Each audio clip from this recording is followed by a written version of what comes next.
Ramin, gərək biz geriyə qayıdaq, şəhər tərəfə getməliyik.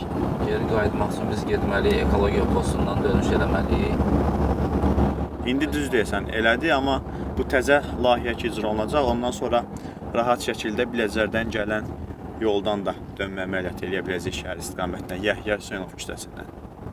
Yəni, hazırda Yəhya Hüseynov küçəsindən, eləcə də yaxınlıqda yerləşən yaşayış kompleksindən paytaxt istiqamətində getmək istəyən sürücülər Bakı-Sumqayıt şosesindən istifadə etməklə ekologiya postunun yaxınlığında yerləşən yol qovşağından geriyə dönərək hərəkət etmək məcburiyyətində qalırlar. Bu da 3 kilometrdən çox nəqliyyat yürüyüşünə, səyahət müddətinin artmasına və yol qovşağının əlavə yüklənməsinə gətirib çıxarır. Lakin artıq vəziyyət dəyişəcək.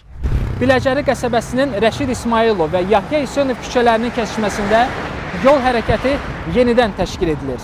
Həyata keçirilən layihə çərçivəsində sözü gedən yol kəsişməsində hərəkət işıqforla nizamlanacaq. Yahya Hüseynov küçəsindən və yaxınlığındakı yaşayış kompleksi istiqamətindən hərəkət edən nəqliyyat vasitələri yol ötürücüsünün altında yerləşən geriyə dönmə yerindən istifadə edə biləcək. Layihəyə əsasən ərazidə təhlükəsizlik adacığı tikilərək hərəkət kanallaşdırılacaq. Kəsişmənin hüdudları boyunca piyadaların rahat və təhlükəsiz hərəkəti üçün nizamlanan piyada keçidləri təşkil olunacaq. Bu yenilik isə yoldan daimi istifadə edən sürücülərin, necə deyərlər, tam ürəyincə olub.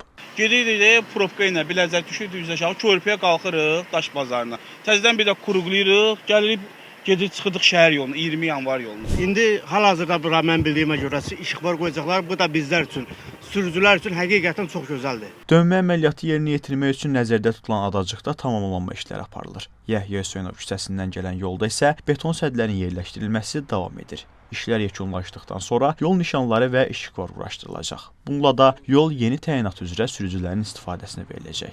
Ümumi olaraq ərazidə vəziyyət yaxşılaşıb deyərdim. Həm sürücülər üçün, həm piyadalar üçün, sərnişinlər üçün. Ümumi təhlükəsizlik nöqteyi nəzərindən də mühit daha təhlükəsiz olub. Bu növ nöqtəvi həllər ərazidə əlavə yürüyüş məsafəsinə təsir edir. Həmçinin o istiqamətdə olan müəyyən sayda avtomobilin istiqamətin dəyişir. Yəni az da olsa töhfə verir, amma ciddi tıxaca təsir üçün biz relsi nəqliyyatımızı inkişaf etdirməliyik. Layihə çərçivəsində avtobus dayanacaq məntəqələrinin yeri optimallaşdırılacaq, təhlükəsiz adacıq yaradılacaq.